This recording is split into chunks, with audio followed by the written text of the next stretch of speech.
नमस्कार दोस्तों, wealth sky के एक और नए इंटरेस्टिंग वीडियो में आप सभी लोगों का स्वागत है। मेरा नाम है सुधीर और बात करेंगे इस वीडियो में हम निफ्टी एंड बैंक निफ्टी के बारे में। दोनों के चार्ट को अंडरस्टैंड करेंगे, समझने की कोशिश करेंगे। आज मार्केट में गैप डाउन ओपनिंग हुई, गैप डाउन के बाद रिकवरी हुई और काफ़ी हद तक मार्केट ने पूरे अपना जो लॉस था उसको रिकवर करके same exactly last trading session में जो क्लोजिंग आई थी सेम वैसी ही वहीं पे क्लोज हो गया 24,200 पे।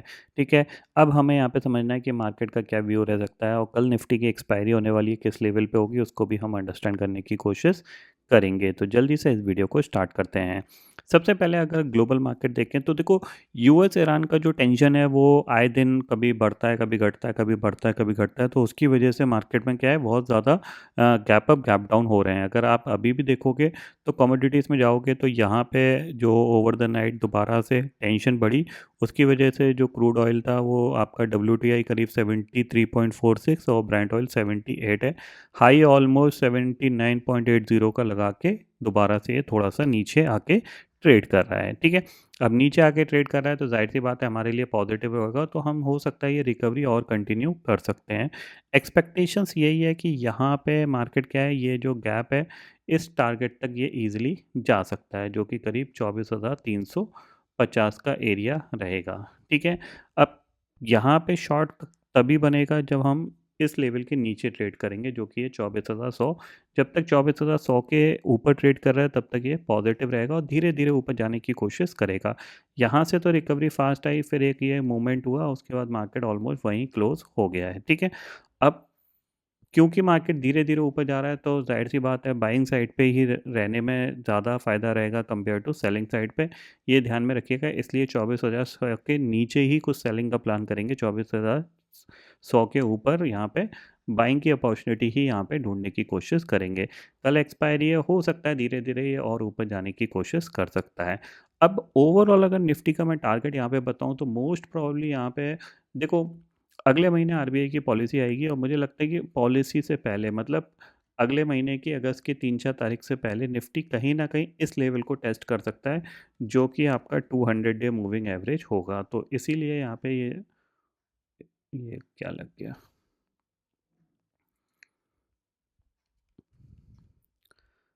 ठीक है, मूविंग एवरेज लगाते हैं और यहाँ पे आपको 200 डे इस टारगेट तक निफ्टी कहीं ना कहीं जा सकता है, इतना आप ज़रूर ध्यान में रखिएगा। ठीक है, वो टारगेट कितना है, 24,850 का। जो मेरा एक्सपेक्टेशंस है वो ये है। ठीक है, तो जब तक ये 23,800 के नीचे नहीं निकलता तब तक हम इसको मतलब ये टारगेट ओपन रहेगा। 23,800 के नीचे जाएगा तभी कुछ प्रॉब्लम है, अदरवाइज लोअर साइड पे आपको बार बार बाइंग ही आती हुई दिखाई देगी। दूसरी चीज़ क्या है कि आज मार्केट में अगर देखा जाए तो गैप डाउन के बाद एक अच्छी खासी रिकवरी रही। मतलब स्क्रीन पे ऐसा नहीं रहा कि मार्केट मतलब बहुत ज़्यादा साइडवेज जाके है, धीरे धीरे मार्केट ने अपने आप को रिकवर करने की कोशिश करी थी।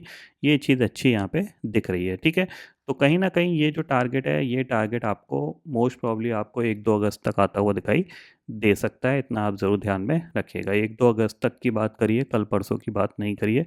तो ये चीज़ आप क्लियरली समझ लीजिए। ठीक है, तो कल के लिए इम्पॉर्टेंट यही है कि मोस्ट प्रॉब्ली आपको 24,200 के ऊपर ही एक्सपायरी देखने को मिल सकती है। लास्ट एक्सपायरी 24,350 पे हुई थी, तो हो सकता है कि धीरे धीरे इसी लेवल के करीब जाने की कोशिश कर सकता है निफ्टी, ये ध्यान में ज़रूर रखिएगा। ठीक है, बैंक निफ्टी की बात करें तो बैंक निफ्टी तो एग्जैक्टली अगर आप देखोगे तो 58,000 के ऊपर होल्ड कर रहा है। तो मुझे लगता है इसके लिए जो टारगेट है वो यही है, लेकिन ये बहुत धीरे धीरे जाएगा क्योंकि इसमें कोई बड़ा मोमेंटम मैं एक्सपेक्ट नहीं कर रहा हूँ। 58,700 के आसपास तक ये जाएगा, लेकिन बहुत धीरे धीरे ही जाएगा। बहुत ज़्यादा एक्सपेक्टेशंस मेरी यहाँ पे नहीं है, बट हाँ गैप अप वगैरह में ये इमीडिएटली चला गया तो अलग बात है। यहाँ पे इतना आप ज़रूर ध्यान में रखिएगा। ठीक है, अब यहाँ पे क्या है, देखो सीधी सी बात ये है कि क्योंकि ये पर्टिकुलर लेवल है जो कि आपका 24,800 के करीब का है, अभी 24,200 है, तो करीब 600 पॉइंट का मूवमेंट। अब 600 पॉइंट को कैप्चर करने के लिए अभी जो ऑप्शंस हैं वो थोड़े से महंगे ही हैं। ठीक है ना, तो इसमें थोड़ा सा अभी आपको वेट एंड वॉच करना पड़ेगा। हाँ, ये हो सकता है कि मान लो 24,500 की जो कॉल है ये 50 रुपये 40 रुपये पे मिल जाए मंथली वाली, तो फिर एक बार ट्रेड किया जा सकता है। बट अभी तो महंगी है, आई थिंक सो 110-115 रुपये की चल रही है, तो उसका कोई अभी फ़िलहाल फ़ायदा नहीं है। ठीक है, जैसे हम यहाँ पे 28 जुलाई चलते हैं तो 24,500 134 रुपये की चल रही है, तो फ़िलहाल तो इसको लेने का कोई फ़ायदा नहीं है, क्योंकि आज सुबह इसने करीब लो 68 का बनाया था, तो ये यहाँ कहीं मिल जाएगी तो वो ज़्यादा सूटेबल रहेगा, ये ध्यान में रखिएगा, ठीक है। और जो लोग फ्यूचर के थ्रू करेंगे तो फ्यूचर के थ्रू में आपका जो स्टॉप लॉस है वो करीब करीब 23,800 का ही बनेगा, ठीक है ना, क्योंकि पूरी रेंज का ही स्टॉप लॉस आपको लेके चलना पड़ेगा। इस पे आप नज़र रख सकते हो, ये टारगेट आपको डेफिनेटली देखने को मिल सकता है, ठीक है।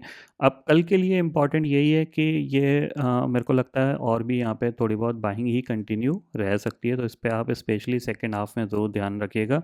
ये 24,350 तक जा सकता है निफ्टी, इतना आप क्लियरली समझ लीजिए। बाकी ग्लोबल मार्केट करेंटली अगर आप देखोगे तो जो नैस्डैक फ्यूचर करीब 400 पॉइंट नेगेटिव था, वो सिर्फ अब 277 पॉइंट नेगेटिव है, और डाउ फ्यूचर फ्लैट है, ठीक है।